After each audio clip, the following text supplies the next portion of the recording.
Iya. Jadi begini Bu ya, tadi Bu ya telah memaparkan tentang menata hati kita kepada Allah Subhanahu wa taala dan sesama manusia. Nah, bagaimana Bu ya menanggapi situasi ketika banyak anak muda mengaku udah hijrah, menata hatinya kepada Allah, saya beriman kepada Allah, tapi Bu ya masih menormalisasikan maksiat.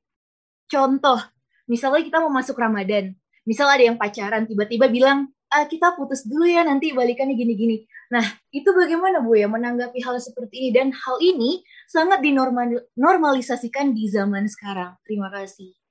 Baik, Baik, subhanallah. baik, Masya Allah. Silakan Eh, Buya. Masya Allah. Semoga ini Dinda, Vanessa, Farisa Marisa, Buya. bisa mendengar juga nanti. Buya ada radio di Banjarmasin, di Banjarbaru ada radio. Berapa gelombangnya? Biar ngikuti ada radio, stasiun radio FM di sana. Kalau Banjarmasin, Banjarbaru ada. Sekaligus kami sampaikan biar sambung terus keluarganya. Baik, jadi begini wahai saudari yang tercinta, ketahuilah bahwasanya kalau memandang orang jangan dari sisi negatifnya. Kita bisa memandang dari sisi positif. Misalnya, ada orang kerudung pakai jilbab ke kantor. Kalau keluar kantor tidak pakai jilbab. Jawab, alhamdulillah masih lumayan daripada tidak pakai jilbab sama sekali.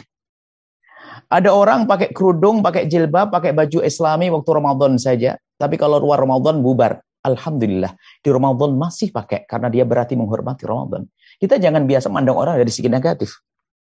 Itu bahaya sekali. Kita harus alhamdulillah. Sama kadang-kadang ada begini perbandingan kadang-kadang karena hati kita kotor. Misalnya apa? Mana lebih bagus? Mana lebih bagus orang yang menutup aurat, tapi tidak sholat, atau sholat tapi membuka aurat? Nah ini sebenarnya ini bukan untuk dibandingkan. Bukan untuk dibandingkan seperti itu. Mana bukan dibandingkan. Perbandingan nggak begitu cara membandingkan. Akan tapi hendaknya cara pandang kita begini. Jika ada orang tidak sholat tapi menutup aurat, alhamdulillah.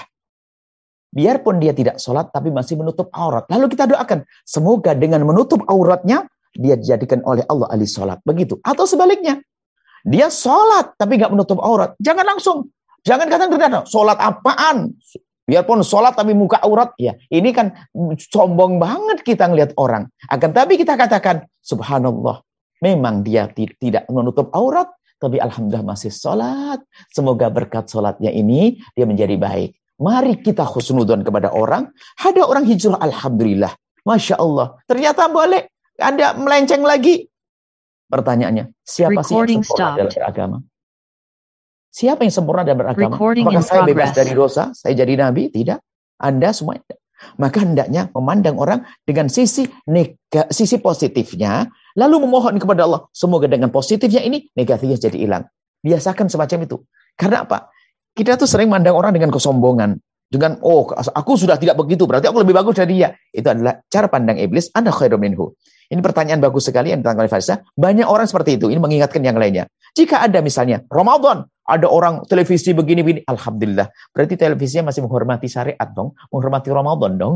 Berarti masih lumayan, yang begitu. Syukur kepada Allah. Semoga yang punya televisi ke depan hari, kalau kita doakan, bisa menjadikan di luar Ramadan, jadi Ramadan semuanya. Seperti itu. Jadi tidak usah memandang kita negatif. Bahkan kalau ada nilai positifnya, yuk kita sanjung positifnya dan kita mohon kepada Allah, semoga nilai positifnya semakin banyak. Seperti itu. Semoga Allah Baik. memberikan pemahaman yang benar. Allah alam bersama. Masya Allah, Masya Allah. Buya, terima kasih banyak untuk jawabannya yang sangat